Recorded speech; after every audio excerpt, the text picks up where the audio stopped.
Hello Cinema Geeks. Behind me is the Regent Cinema in Werribee. The Regent Cinema is a 10-plex. It was built to be a 10-plex, and as we will see, we'll see the difference between how a modern multiplex like this and traditional cinemas develop. So let's get in there and have a look at the Regent Cinema. Here we have the auditorium, or the entrance to the Regent Cinema. As you can see, we're in the holiday season between Christmas and New Year, and it's packed. It's quite a nice entrance. We've got the ticket booth over there, you can see, with the text lights display times and people buying tickets. And you get up to the auditorium from these big stairways down here. Here we are in the bio box of the Regent Cinema in Werribee.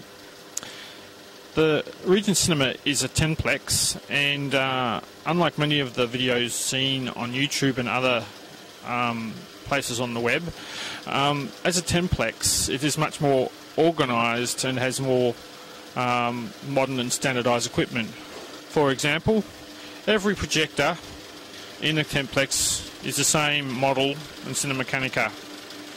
This is so if there's problems, etc., it's easier to manage and spare parts for the projectors.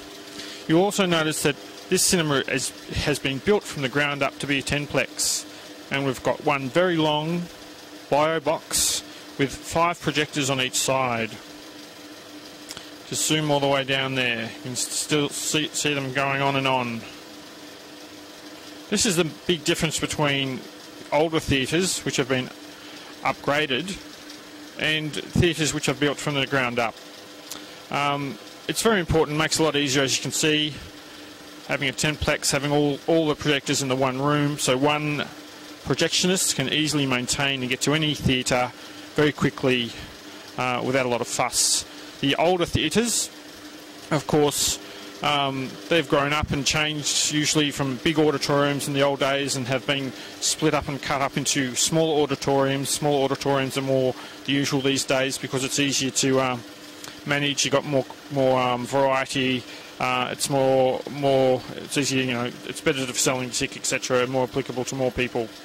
In these cinemas you'll see that most of them have very standardised racks, amps down the bottom, monitoring system so you can switch between, see the audio monitor here, and you can actually have some plugs here. If you can see them, it's quite dark in here, where you can actually turn up the volume and actually check what signal's going through what channel, so you can make sure all the audio is working correctly.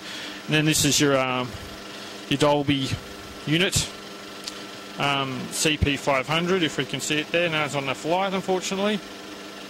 These are quite nice. I like these ones because they actually show you a monitor of what's happening on each channel. And as you can see up here, these sites have eCinema servers on every screen, which you can see there is doing a pre-show and a lot of advertising. These guys really do well. I'll just scroll down so you can see that they just really do a lot of ads, and also use the trailers in between their ads, etc., to make the pre-show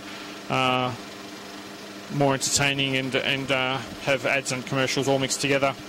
And then you can see there the mini disc message going back to the automation, and they've actually just got some quite older Panasonic 1024x768 projectors. It's all really needed for advertising.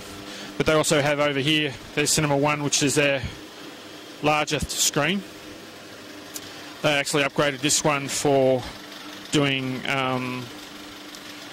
eCinema, where full features distributed in the eCinema format, which is quite popular. It's a new Mitsubishi 7,500 anti-looms out of a little projector like that's pretty amazing. And of course up here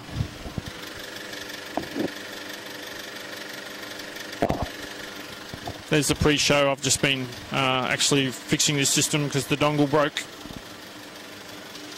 A very important aspect of any theatre is the automation system. They have a Pennywise Easymation, as you can see here.